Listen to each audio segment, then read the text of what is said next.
Hello everyone, क्या हाल चाल है मेरे प्यारे प्यारे जीव जंतुओं। सर सब बढ़िया, सब मजे में। दोस्तों आज हम लोग सेल्स मैनेजमेंट का यूनिट नंबर 3 का वन शॉट करने वाले हैं। यूनिट नंबर 3 का नाम है दोस्तों मैनेजिंग द सेल्स फोर्स। एक सेल्स फोर्स को किस तरीके से आप मोटिवेट करते हो, सुपरवाइज करते हो, गाइड करते हो, उस चीज के बारे में आज हम लोग पढ़ने वाले हैं। आज बहुत ही very very very important unit हम लोग पढ़ने वाले हैं दोस्तों। और ये जो यूनिट नंबर 3 है, इसका जो मार्क्स वेटेज है, इसका मार्क्स वेटेज है 10 मार्क्स। ठीक है, यहाँ पे गलती से मैंने लिख दिया था 25 मार्क्स, लेकिन यूनिट नंबर 3 का जो मार्क्स वेटेज है, यह है 10 मार्क्स, यानी 10 मार्क्स के या 15 मार्क्स के क्वेश्चंस इस यूनिट से आप लोग को देखने को मिलेंगे। दोस्तों एक शिकायत है कि आप लोग लाइक नहीं करते, आप लोग कमेंट नहीं करते, आप लोग शेयर नहीं करते। प्लीज दोस्तों हाथ जोड़ के गुजारिश है कि आप लोग लाइक कमेंट शेयर कर दो, क्योंकि अभिषेक भैया बहुत ज्यादा मेहनत कर रहे हैं। सेल्स मैनेजमेंट, ई बिजनेस, दो सब्जेक्ट को हैंडल करना कितना ज्यादा मेहनत का बात है। मैं 12 अगस्त से आप सबके लिए इतना खट रहा हूं, तो आप लोगों को एक लाइक करना तो बनता है भाई। एक लाइक कर दो, कमेंट कर दो, शेयर कर दो। Thank you so much guys. आइए, सबसे पहले हम लोग 2 मार्क्स के क्वेश्चंस को डील करने वाले हैं। सबसे पहले हम लोग 2 मार्क्स के क्वेश्चंस को डील करने वाले हैं। देखिए, सबसे पहला क्वेश्चन आपके कंप्यूटर स्क्रीन पर। What do you mean by employee grievance? एक एम्प्लॉय ग्रीवेंस क्या होता है? Give two example. मान लो कि मैं एक कंपनी का नौकर हूं, मैं एक कंपनी का स्टाफ हूं। मुझे वो कंपनी में अच्छे से ट्रीट नहीं किया जा रहा है। बॉस बार बार मेरे को गाली सुना रहा है, मान लो। ठीक है, बॉस सही वर्किंग कंडीशन मेरे को प्रोवाइड नहीं कर रहा है, मेरे मेरे साथ अनफेयर ट्रीटमेंट हो रहा है, मेरे साथ अन्याय हो रहा है उस कंपनी में। मेरे को बॉस बार बार कुछ ना कुछ सुना देता है। अनफेयर ट्रीटमेंट हो रहा है, वर्किंग कंडीशन सही नहीं है, वायलेशन ऑफ कंपनीज पॉलिसीज हो रहा है, कंपनी का पॉलिसी को कोई ध्यान में नहीं रख रहा है, और एक एम्प्लॉय को कुछ भी बोले जा रहा है, कोई भी अनफेयर ट्रीटमेंट किया जा रहा है, वर्किंग कंडीशन सही नहीं दे रहा है। इसको हम लोग बोलते हैं दोस्तों एम्प्लॉय ग्रीवेंस। मान लो कि मेरे जो बिजनेस है वहां पे सागर काम करता है। ठीक है, अब सागर को मैं सही टाइम पे सैलरी नहीं देता, सागर को बहुत कुछ सुनाता हूं मैं, सागर के साथ सही ट्रीटमेंट मैं नहीं कर रहा हूं, उसको सही वर्किंग कंडीशन में प्रोवाइड नहीं कर रहा हूं। तो ये क्या है? ये कंप्लेन करेगा सागर। सागर जाके टॉप मैनेजमेंट को बोलेगा कि सर जी सर जी सर जी, अभिषेक सर हम लोग के साथ बहुत गलत कर रहे हैं, अनफेयर ट्रीटमेंट कर रहे हैं, सही वर्किंग कंडीशन प्रोवाइड नहीं कर रहे हैं, हम यहाँ पे काम नहीं करेंगे। तो एम्प्लॉय ग्रीवेंस का मतलब है एम्प्लॉय जब कंप्लेन करता है अपने बॉस के खिलाफ। An employee grievance is a complaint और concern raised by the employees regarding unfair treatment, working condition और violation of the company's policies. ठीक है, अगर उसके साथ कुछ अनफेयर ट्रीटमेंट हो रहा है, सही वर्किंग कंडीशन अगर उसको नहीं मिल रहा है, या कंपनी का पॉलिसी का वायलेशन हो रहा है, तो इसको हम लोग क्या बोलते हैं? इसको हम लोग बोलते हैं दोस्तों एम्प्लॉय ग्रीवेंस। जब एक एम्प्लॉय कंप्लेन करता है, उसको हम लोग बोलते हैं दोस्तों एम्प्लॉय ग्रीवेंस। एग्जाम्पल क्या है? जैसे मान लो कि सैलरी देने में लेट कर रहा है, या मान लो कि प्रमोशन प्रमोशन देने में लेट कर रहा है। ठीक है, सैलरी देने में लेट कर रहा है, या प्रमोशन किसी और को मिल जा रहा है, उसको नहीं मिल रहा है, हालांकि वही हकदार है। फिर ये सब क्या है? ये सब अनफेयर ट्रीटमेंट है, मेरे साथ गलत हो रहा है सर। मैं एक एम्प्लॉय हूं एक कंपनी का, लेकिन मेरे साथ अनफेयर ट्रीटमेंट हो रहा है, मेरे को सही वर्किंग कंडीशन प्रोवाइड नहीं किया जा रहा है, मेरे को टूटा हुआ चेयर दे दिया गया, टूटा हुआ डेस्क दे दिया गया, किसी भी तरीके से जो तो करके काम करवा रहे हैं। इसको हम लोग बोलते हैं एम्प्लॉय ग्रीवेंस। अगर एक एम्प्लॉय अपने बारे में कंप्लेन करता है, उसको हम लोग बोलते हैं दोस्तों एम्प्लॉय ग्रीवेंस। ठीक है, आवाज नहीं निकल रहा है, इतना पढ़ा लिया ना, आवाज ही नहीं निकल रहा है आज। देखिए, अब बात करते हैं state any two needs for motivating sales force. Motivate क्यों करना है, एक सेल्स फोर्स को मोटिवेट क्यों करना है? ई बुक में भी कवर था। To improve sales performance and achieve sales target. एक सेल्स टीम को मोटिवेट इसीलिए करना है ताकि उसका सेल्स परफॉर्मेंस बढ़े, और ताकि हमारा सेल्स टारगेट अचीव हो जाए। ठीक है, एक कंपनी जो सेल्स टारगेट देती है कि 20 मोबाइल बेचना है, वो सेल्स टारगेट अचीव हो जाए। To improve sales performance and achieve sales target, and to reduce employee turnover and keep the sales team loyal and committed. मतलब जिससे सेल्स टीम ना बार बार एब्सेंट ना करे, जिससे सेल्स टीम बार बार एब्सेंट ना करे, वो रोज प्रेजेंट रहे, वो लॉयल रहे, वो कमिटेड रहे। इसीलिए सेल्स फोर्स को मोटिवेट करना उतना ही ज्यादा जरूरी है, उतना ही ज्यादा जरूरी है। ठीक है? बात करते हैं कि सेल्स फोर्स मैनेजमेंट क्या होता है। सेल्स फोर्स मैनेजमेंट, तो sales force management refers to the process of planning, directing, controlling all the activity related to the sales team. एक सेल्स टीम के लिए, सुनो, एक सेल्स टीम के लिए आप प्लानिंग करते हो, आप उसे डायरेक्टिंग करते हो, आप उसे काबू में करते हो, कंट्रोलिंग करते हो, उसको हम लोग बोलते हैं सेल्स फोर्स मैनेजमेंट। अगर आप सेल्स टीम को मैनेज कर रहे हो, अगर उसके लिए प्लानिंग कर रहे हो, उसके लिए आप डायरेक्टिंग कर रहे हो, उसके लिए आप कंट्रोलिंग कर रहे हो, तो उसको हम लोग बोलते हैं sales force management. Sales force management refers to the process of planning, directing and controlling all the activities related to the sales team. It includes, इसमें क्या क्या इंक्लूड्स है, जैसे मान लो कि सेल्स टीम को रिक्रूट कर दिए, रिक्रूट, सेल्स टीम को हम लोग रिक्रूट कर रहे हैं, उसको ट्रेनिंग दे रहे हैं, उसको सुपरवाइज कर रहे हैं, मोटिवेट कर रहे हैं, इवेल्युएशन कर रहे हैं। ये सब क्या है, सेल्स फोर्स मैनेजमेंट, इसी को हम लोग बोलते हैं sales force management. Sales force management refers to the process of planning, directing and controlling all the activities related to the sales team। एक सेल्स टीम के लिए आप क्या क्या प्लान कर रहे हो, क्या क्या डायरेक्ट कर रहे हो, क्या क्या कंट्रोल कर रहे हो, उसको हम लोग बोलते हैं सेल्स फोर्स मैनेजमेंट। ठीक है। और सेल्स फोर्स मैनेजमेंट में क्या होता है कि एक सेल्स टीम को आप हायर करते हो, रिक्रूट करते हो, उसको ट्रेन करते हो, उसको सुपरवाइज करते हो, उसको मोटिवेट करते हो, उसको इवैल्यूएट करते हो। It includes recruitment, training, supervision, motivation, evaluation to sales people to ensure they perform effectively and achieve sales goals. Please एक बार कमेंट सेक्शन में लिखिए, कमेंट सेक्शन में हर किसी का आंसर लिखा हुआ रहना चाहिए ताकि तुम लोगों को पता लग सके। कमेंट सेक्शन में लिखिए, sales force management refers to the planning, directing, controlling of all activities related to the sales team. It includes recruitment, training, supervision, motivation and evaluation of the sales person. बात करते हैं बेटा कि sales leadership क्या होता है। Sales leadership मतलब sales team को लीडरशिप प्रोवाइड करना। एक जो सेल्स टीम है ना आपका, उसको प्रॉपर तरीके से लीडरशिप प्रोवाइड करना। Sales leadership is the ability to guide, influence and inspire the sales team. आप एक सेल्स टीम को गाइड कर रहे हो, इंस्पायर कर रहे हो, मोटिवेट कर रहे हो, सुपरवाइज कर रहे हो कि भाई तो अपना टारगेट कैसे अचीव कर सकता है। सेल्स टीम का लीडर को हम लोग बोलते हैं सेल्स लीडरशिप। सेल्स लीडरशिप एक ऐसा एबिलिटी है अपने सेल्स टीम को गाइड करना, इन्फ्लुएंस करना, इंस्पायर करना, सुपरवाइज करना, मोटिवेट करना। एक सेल्स लीडर जो होता है वो विजन प्रोवाइड करता है कि हाँ भाई तू भी सेल्स कर सकता है, तू भी सेल्स कर सकता है, तू भी सेल्स कर सकता है, तू भी सेल्स कर सकता है। एक सेल्स लीडर जो होता है वो विजन प्रोवाइड करता है, वो डायरेक्शन प्रोवाइड करता है, मोटिवेशन प्रोवाइड करता है, सपोर्ट प्रोवाइड करता है, जिससे वो कंपेटिटिव मार्केट में सक्सेस हो पाए। ठीक है। तो sales leadership is the ability to guide, influence and inspire the sales team. एक सेल्स टीम को किस तरीके से बेहतरीन तरीके से गाइड करना है, इन्फ्लुएंस करना है, इंस्पायर करना, मोटिवेट करना, सुपरवाइज करना है, ये एक सेल्स लीडरशिप का ही एबिलिटी है। ये एक सेल्स लीडरशिप का ही एबिलिटी है। बोला गया है फिर, what are the two importance of sales communication. Sales communications का क्या इंपॉर्टेंस है, सेल्स कम्युनिकेशन से क्या होता है, क्यों इतना जरूरी, कैसे हुआ, कैसे हुआ तो इतना जरूरी कैसे हुआ। What are the two importance of sales communication. सबसे पहला, it helps in clearing, clearly conveying product information and offers to customer which builds trust. ठीक है। तो सेल्स कम्युनिकेशन का सबसे पहला इंपॉर्टेंस क्या होता है कि आप अपने प्रोडक्ट्स के बारे में अपने कस्टमर्स को बता सकते हो। आप अपने सामान के बारे में, जो सामान आप बेच रहे हो बेटा, आप अपने सामान के बारे में आप अपने कस्टमर को बता सकते हो, बेझिझक बता सकते हो।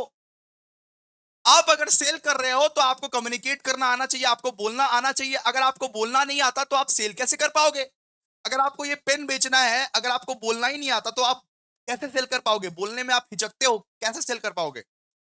To importance of sales communication, it helps in clearly conveying product information. Simple सा बात है, सेल्स कम्युनिकेशन से क्या होता है कि एक प्रोडक्ट का इंफॉर्मेशन आप कस्टमर को बोल सकते हो, बता सकते हो, which builds trust and it ensures better coordination with the sales team.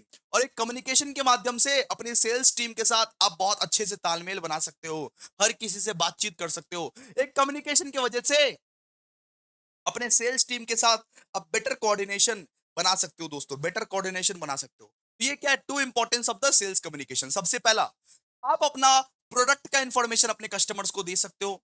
दूसरा, आप बेटर कोऑर्डिनेशन बना सकते हो अपने सेल्स टीम के साथ। ठीक है। फिर सिक्स बोला हुआ है, what do you mean by performance evaluation of sales force, मतलब सेल्स टीम का परफॉर्मेंस देखना। जैसे मेरे यहाँ पे कौन कौन काम करता है, मेरे यहाँ पे काम करता है सागर, निर्मल, एग्जाम्पल, निर्मल, अमन।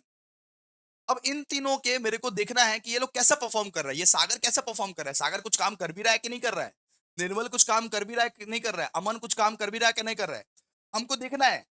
तो हम किस मदद से देखेंगे, परफॉर्मेंस इवैल्यूएशन। उसका परफॉर्मेंस हम चेक करेंगे, कैसा कैसा परफॉर्म कर रहा है, सागर कितना बेच रहा है, निर्मल कितना बेच रहा है, अमन कितना बेच रहा है। इसको हम लोग बोलते हैं performance evaluation of sales force.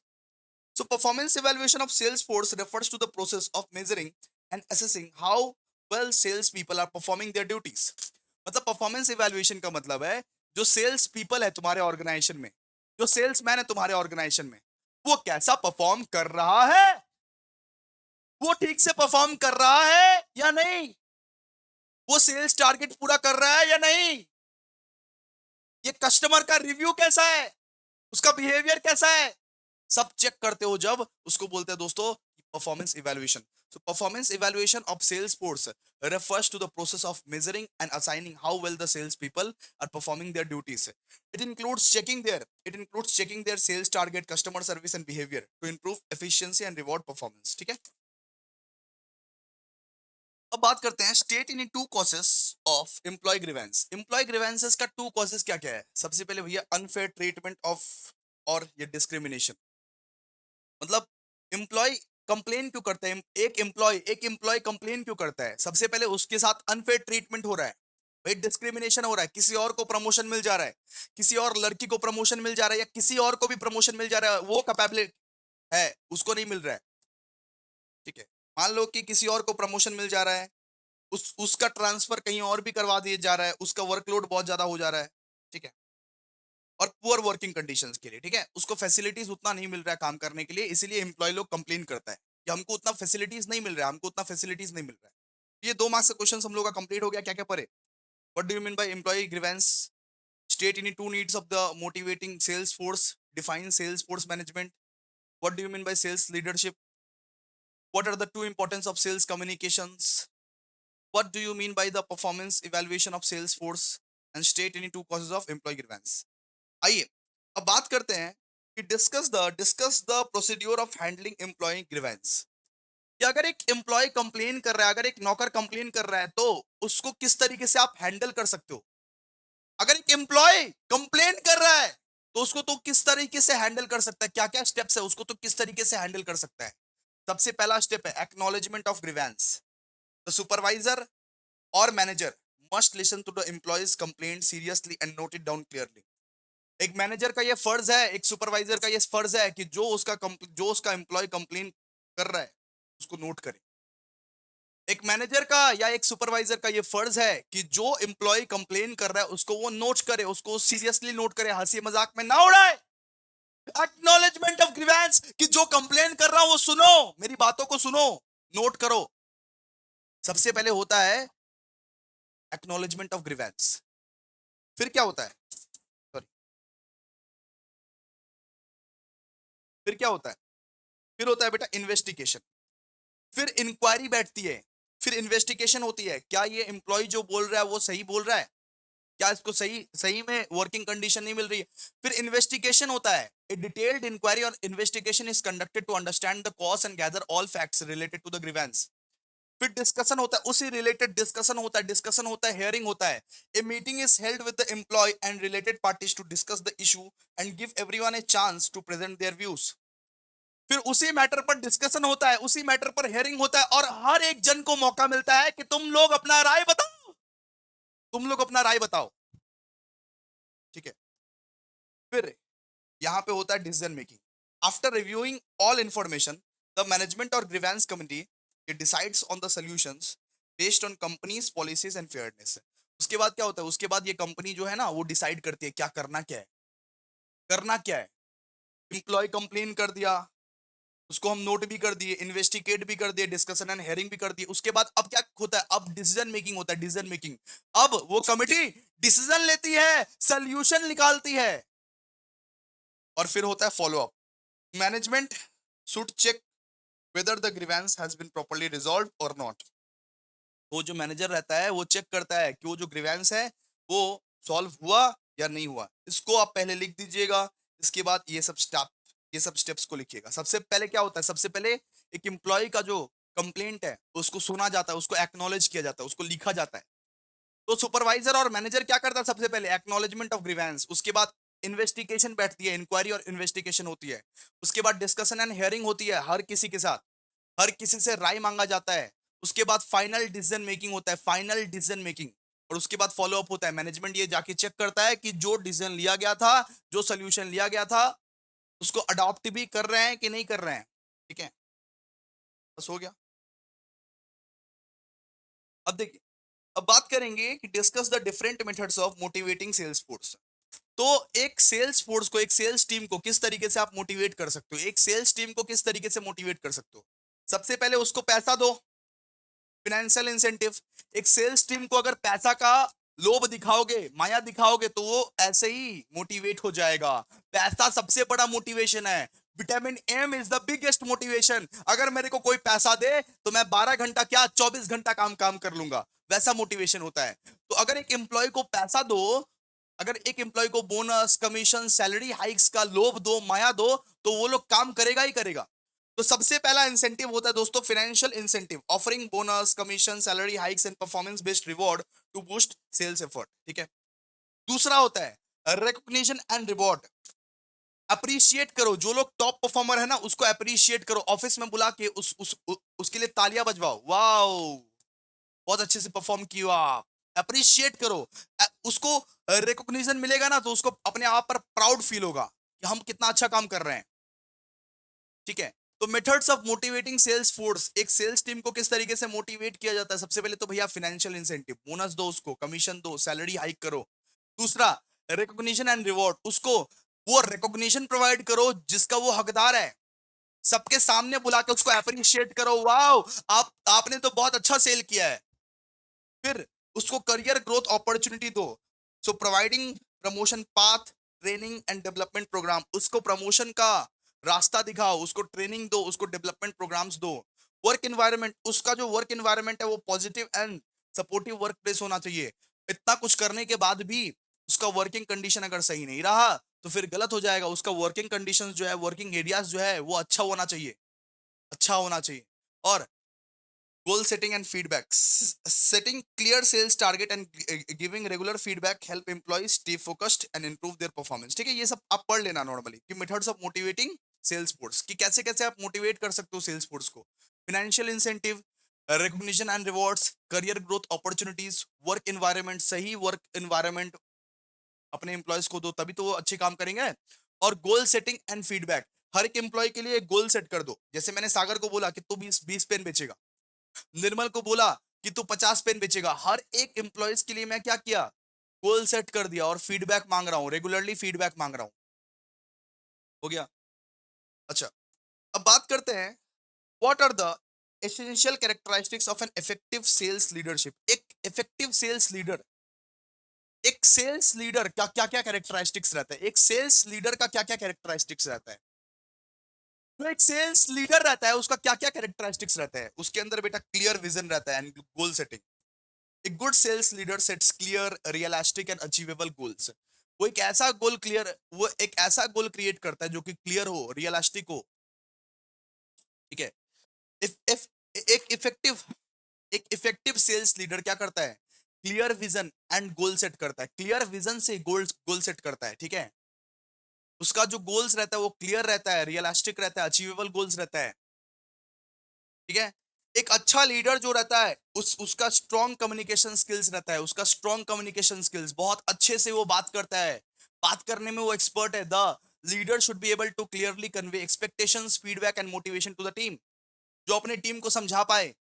एक लीडर जो है उसका डिसीजन मेकिंग एबिलिटी रहता है, वो क्विक एंड इन्फॉर्म्ड डिसीजन, फटाफट से डिसीजन ले सकता है, बहुत बड़े बड़े डिसीजन वो फटाफट से ले सकता है। एक लीडर के पास ability to motivate and inspire है, वो मोटिवेट कर सकता है, इंस्पायर कर सकता है, सुपरवाइज कर सकता है, गाइड कर सकता है अपने टीम को। Lead by example, sales leader should demonstrate professional behaviour, ethical sales practices and strong, मतलब एग्जांपल दे दे के वो अपने टीम को समझा सकता है कि कैसे कैसा सेल्स करना है। ठीक है। तो एक सेल्स लीडर के पास क्या होना चाहिए? Clear vision and goal setting, strong communication skills with decision making ability, ability to motivate and inspire, lead by example। अब बात करेंगे कि what are the essential sales communication skills. Sales communication skills में क्या क्या चीज जरूरी है? सेल्स कम्युनिकेशन स्किल्स में क्या क्या चीज जरूरी है? कौन कौन सा चीज ऐसा जरूरी है सेल्स कम्युनिकेशन स्किल्स में? सबसे पहले एक्टिवली लिसन करना पड़ता है, एक्टिवली सुनना पड़ता है, actively listen. Sales person must carefully listen to the customer needs, problems and feedback. Customer की दुख, दुविधा, पीड़ा हम लोग अगर नहीं सुनेंगे तो फिर नहीं होगा। तो सेल्स पीपल जो है ना, सेल्स पीपल को कस्टमर का दुख दर्द पीड़ा सुनना चाहिए, कस्टमर के नीड्स, कस्टमर के प्रॉब्लम, कस्टमर से फीडबैक हमेशा लेना चाहिए। तो एक सेल्स पीपल को, एक सेल्स पर्सन को जो जो जो बेचता है उसको एक्टिव लिसनिंग करना पड़ता है। ठीक है। Mentions the effect essential sales communication skills हम लोग पढ़ रहे हैं अभी कि कौन कौन सा एसेंशियल सेल्स कम्युनिकेशन स्किल्स है। सबसे पहले एक सेल्स मैन के पास एक्टिव लिसनिंग स्किल्स होना चाहिए। फिर क्लियर एंड कंसाइज स्पीकिंग, वो जो भी बोले क्लियरली बोले, कंसाइजली बोले, बात को जल्दी खत्म करे। वो अपने प्रोडक्ट्स के बारे में, ऑफर्स के बारे में, टर्म्स के बारे में एकदम सिंपल लैंग्वेज में बोले कि जो भी कस्टमर है वो सुन पाए। फिर कॉन्फिडेंट, उसके उसके अंदर कॉन्फिडेंस होना चाहिए, उसके अंदर कॉन्फिडेंस होना चाहिए और परसुएशन होना चाहिए। कि एक सेल्समैन वही होता है जो अपना सामान को बेच के रहता है, जो अपना सामान को बेच के रहता है। एक असली सेल्समैन वही रहता है जिसके अंदर इतना कॉन्फिडेंस रहता है कि वो किसी भी कस्टमर को परसुएट कर सकता है, किसी भी कस्टमर को टोपी पहना सकता है। ठीक है। अच्छा, एक सेल्समैन के पास नॉन वर्बल कम्युनिकेशंस का स्किल्स भी होना चाहिए, नॉन वर्बल कम्युनिकेशंस का स्किल्स। एक सेल्समैन का body language, facial expression and gestures बहुत ज्यादा मैटर करता है। आप जितना बोलोगे नहीं उतना आपका एक्सप्रेशन, आपका बॉडी लैंग्वेज, आपका गेस्चर मैटर करता है। एक सेल्समैन अगर गुस्से में बात करेगा तो कोई भी उसका बात नहीं सुनेगा। एक सेल्समैन अगर हंस के बात करेगा, सही गेस्चर दिखाएगा, सही बॉडी लैंग्वेज, सही फेशियल एक्सप्रेशन दिखाएगा तो उसका बात हर सुनेगा, हर कोई सुनेगा। हैंडलिंग ऑब्जेक्शंस प्रोफेशनली, तो जिसका भी जो कंप्लेंट्स है, जैसे मान लीजिए कंज्यूमर का कुछ कंप्लेंट्स है, उसको आप बहुत अच्छे से, ये उसको आप प्रोफेशनली हैंडल कर रहे हो, उसको आप प्रोफेशनली हैंडल कर रहे हो। ठीक है। ये बेटिकल ये हमारा क्या है, essential sales communication skills, essential sales communication skills. ठीक है। अब बात करेंगे कि state the importance of sales force leadership and what are the challenges faced by the sales force leader. एक सेल्स फोर्स लीडर को क्या क्या चैलेंजेस फेस करना पड़ता है, क्या क्या इंपॉर्टेंस है। सबसे पहले देखिए इंपॉर्टेंस का बात करते हैं। सबसे पहले इंपॉर्टेंस क्या है। एक सेल्स फोर्स लीडर, एक sales force leader, sales force का जो लीडर होता है वो टीम परफॉर्मेंस को ड्राइव करता है। वो टीम परफॉर्मेंस को इंप्रूव करता है कि मेरा टीम परफॉर्मेंस किस तरीके से इंप्रूव हो सकता है। एक good sales leader help in improving the performance of individual team members through support, feedback, guidance. उसको गाइडेंस प्रोवाइड करता है, सुपरवाइजेशन करता है, सपोर्ट प्रोवाइड करता है, फीडबैक प्रोवाइड करता है कि किस तरीके से मेरा टीम का परफॉर्मेंस इंप्रूव होगा। एक अच्छा सेल्स लीडर ये सोचता है कि किस तरीके से मेरा ये टीम का ये परफॉर्मेंस इंप्रूव होगा। एक अच्छा सेल्स लीडर अपना सेल्स फोर्स को हमेशा मोटिवेट करता है, मोटिवेट्स द सेल्स फोर्स। एक अच्छा सेल्स लीडर हमेशा हमेशा स्ट्रॉन्ग सेल्स कल्चर बिल्ड करता है, मतलब positive and competitive sales environment create करता है। Effective leaders create a positive and competitive sales environment कि भाई तेरे से ही होगा, अगर तू नहीं करेगा तो कौन करेगा, अपना टारगेट जरूर कंप्लीट करना है। मैंने यहाँ पे सागर को बोला तू अपना टारगेट जरूर कंप्लीट कर, अगर अगर तुमसे नहीं हो पाएगा तो किससे हो पाएगा तुझसे। ठीक है। एक अच्छा सेल्स लीडर वही होता है जो सेल्स गोल को बिजनेस ऑब्जेक्टिव्स के साथ अलाइन करता है, सेल्स गोल्स को बिजनेस ऑब्जेक्टिव्स के साथ अलाइन करता है। एक अच्छा सेल्स लीडर वही होता है जो डेवलप करता है future leaders. Sales leadership focus on training and mentoring team members, मतलब एक अच्छा sales leader future sales leader को बनाएगा। वो क्या करता है, वो ट्रेन करता है, वो मेंटर करता है टीम को, वो सुपरवाइज करता है, गाइड करता है, मोटिवेट करता है, जिस वजह से फ्यूचर लीडर्स बनेगा, फ्यूचर्स फ्यूचर लीडर्स बनेगा। ठीक है। उसको कौन कौन सा चैलेंजेस फेस करना पड़ता है, high competition and market pressure. कभी कभी ऐसा होता है कि आप बहुत ज्यादा कंपेटिटिव लाइन में हो, जैसे मान लो टीचिंग वाला लाइन। अब मेरे जैसा टीचर तो बहुत सारा है, मेरे को किसके किसके साथ compete करना पड़ता है। तो ऐसे ही सेल्समैन लोगों को, सेल्स लीडर लोगों को compete करना पड़ता है, पूरा मार्केट के साथ compete करना पड़ता है। कि अगर पैनासोनिक का टीवी बिक रहा है, अगर मान लो पैनासोनिक का टीवी बिक रहा है तो एलजी का टीवी क्यों नहीं बिकेगा। कंपीट करना पड़ता है। High high competition and market pressure, इस एक सेल्स फोर्स लीडर को high competition and market pressure झेलना पड़ता है। मैनेजिंग ट्राइब्स सेल्स टीम, मतलब डिफरेंट डिफरेंट सेल्स टीम को मैनेज करना पड़ता है। एक सेल्स लीडर को डिफरेंट डिफरेंट सेल्स टीम को मैनेज करना पड़ता है, डिफरेंट डिफरेंट लोगों से बात करना पड़ता है। वो चीज बहुत ज्यादा डिफिकल्ट है। बैलेंसिंग बैलेंसिंग वो टारगेट्स विद ये team model, maintaining team motivation while ensuring strict achievement of sales target, मतलब सेल्स टारगेट भी मेंटेन करना है और टीम का मोटिवेशन भी मेंटेन करना है। वो ये दोनों को मैनेज करता है एक सेल्स लीडर। दोस्तों ये सेल्स टारगेट को भी मेंटेन करता है और टीम का मोटिवेशन को भी मेंटेन करता है। Adapting to technology and data, मतलब एक सेल्स लीडर जो है वो न्यू न्यू ये टेक्नोलॉजीज को अडेप्ट करता है। New sales technology, CRM tools, data analytics को अडेप्ट करता है, ठीक है, जो कि एक ट्रेडिशनल मैनेजर के लिए डिफिकल्ट हो जाता है। Handling customer expectation, sales leader must help the team handle increasing customer demand and ensure excellent services through in ये टफ कंडीशन, ठीक है, क्लियर है। अब बात करेंगे कि प्रोसेस ऑफ सेल्स ये परफॉर्मेंस इवैल्यूएशन, कि अगर आप जानना चाहते हो कि आपका स्टाफ, आपका सेल्स फोर्स कैसे काम कर रहा है, तो वो कैसे आप जान सकते हो। अगर आप ये जानना चाहते हो कि आपका सेल्स फोर्स जो है वो कैसा काम कर रहा है, वो कैसे काम कर सकता है, तो वो कैसे आप जान सकते हो। सबसे पहले भैया एक क्लियर परफॉर्मेंस स्टैंडर्ड बनाओ, उसके लिए एक क्लियर सेल्स टारगेट बनाओ, ठीक है। सबसे पहले देखो, मैं जानना चाहता हूं कि विशाल कैसा काम कर रहा है, तो विशाल को मैं बोलूंगा, विशाल तू 100 पेन को बेच, 100 पेन को बेच। मैं उसके लिए एक गोल सेट करूंगा। The first step is to define measurable and realistic goal such as sales target, customer acquisition. मैं उसके लिए एक टारगेट बनाया। फिर मेरा जो एक्सपेक्टेशंस है, मैं पूरा टीम के साथ क्लियर करूंगा कि मेरा एक्सपेक्टेशंस है कि आप लोगों को 100 पेन्स बेचना है, 100 पेन्स। मैं पूरा सेल्स टीम के साथ बोलूंगा कि आप, मेरा एक्सपेक्टेशंस है कि आप लोग 100 पेन्स बेचोगे। Sales people must be informed about what is expected from them so they can work accordingly. उस हिसाब से वो लोग काम करेंगे। फिर आप उसी परफॉर्मेंस को मेजर करोगे। मान लो पूरा सेल्स टीम में विशाल ने 80 पेन बेचा, 100 पेन का आप टारगेट दिए थे, तो विशाल ने 80 पेन बेचा। मान लो सागर ने 100 पेन बेच दिया। मान लो निर्मल ने 120 पेन बेच दिया। अमन ने मान लो 150 पेन बेच दिया। तो उससे आप देखते हो कि कौन किसका लो परफॉर्मेंस है। इससे हम ये देख पाते हैं कि विशाल का सबसे लो परफॉर्मेंस है, विशाल ने अच्छे से काम नहीं किया है। तो मेजरिंग एक्चुअल परफॉर्मेंस आप मेजर करोगे, ठीक है। फिर क्या होता है, फिर यहाँ पे कंपेयरिंग परफॉर्मेंस विद स्टैंडर्ड। फिर उसके बाद क्या करते हो, उसके बाद आप कंपेयर करते हो कि कैसा मैंने स्टैंडर्ड दिया था, क्या मैंने टारगेट दिया था, क्या ये परफॉर्म किया है।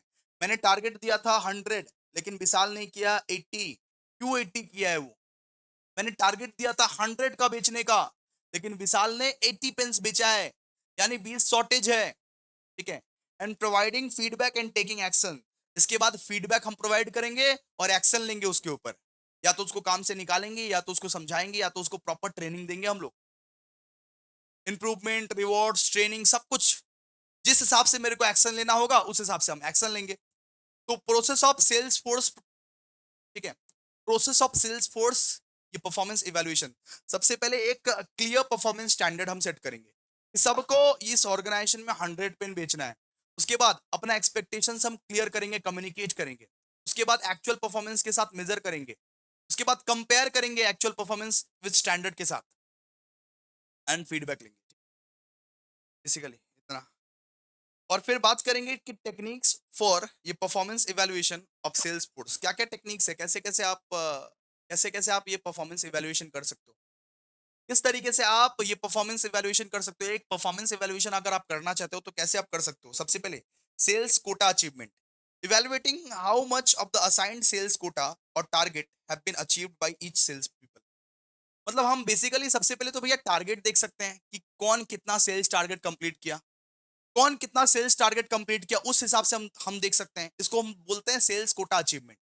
सबसे पहला है ये परफॉर्मेंस इवैल्यूएट करने का सेल्स कोटा अचीवमेंट। हम देख सकते हैं कि कौन कितना टारगेट कंप्लीट किया, उस हिसाब से हम जान सकते हैं कि कौन कैसा काम कर रहा है।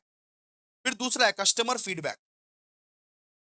अब सीधा कस्टमर से ही हम फीडबैक लेंगे कि इसका इसका कम्युनिकेशन कैसा है, इसका एटीट्यूड कैसा है, इसका सर्विस क्वालिटी कैसा है। सेल्स पीपल का एटीट्यूड कैसा है, कम्युनिकेशन कैसा है, सर्विस क्वालिटी कैसा है। सीधा हम लोग कस्टमर से ही फीडबैक लेंगे, ऐसा भी हो सकता है। Self assessment, sales people are asked to evaluate their own performance and reflect on the strength and weaknesses. तो सेल्स पीपल को ही हम लोग डायरेक्ट पूछ लिए, ऐसा भी तो हो सकता है, सेल्स पीपल को ही हम लोग पूछ लिए कि ये बताओ कि तुम्हारा स्ट्रॉन्ग पॉइंट क्या है, तुम्हारा वीक पॉइंट क्या है, तुम कौन कौन सा चीज नहीं कर पाते और तुम कौन कौन सा चीज कर पाते हो, तुम्हारा स्ट्रॉन्ग पॉइंट और तुम्हारा वीक पॉइंट क्या है, तुम्हारा स्ट्रेंथ क्या है, तुम्हारा वीकनेस क्या है, और वीकनेस पे हम लोग ध्यान देंगे। पीयर और सुपरवाइजर इवैल्यूएशन, सुपरवाइजर खुद अगर सीनियर मैनेजर और यहाँ पे टीम टीम लीडर्स है, अगर खुद रिव्यू करेगा उसको बोलते हैं पीयर और सुपरवाइजर इवैल्यूएशन। और एक होता है sales call report and activity tracking. Reviews reviews the number of calls made, visits done and time spent पर क्लाइंट। मतलब यहाँ पे हम लोग फिर देखेंगे कि कितना कॉल किया है ये, कितना विजिट किया है ये, एक एक क्लाइंट को कितना कितना समय देता है, क्या इसका एफर्ट है, क्या इसका ठीक है। तो ये क्या है, ये है टेक्निक्स ऑफ द, ये टेक्निक्स फॉर ये performance evaluation of sales people, sales force. Sales quota achievement, customer feedback, self assessment, peer or supervisor evaluation and sales call report and actively tracking। बहुत इजी है दोस्तों। आप please एक बार comment जरूर कर देना। थैंक यू सो मच दोस्तों, थैंक यू सो मच। आप लोग कमेंट कर रहे हो, लाइक कर रहे हो, शेयर कर रहे हो। कमेंट, लाइक, शेयर पक्का से पक्का होना चाहिए, तीन चीज पक्का से पक्का होना चाहिए दोस्तों। Thank you so much, thank you so much.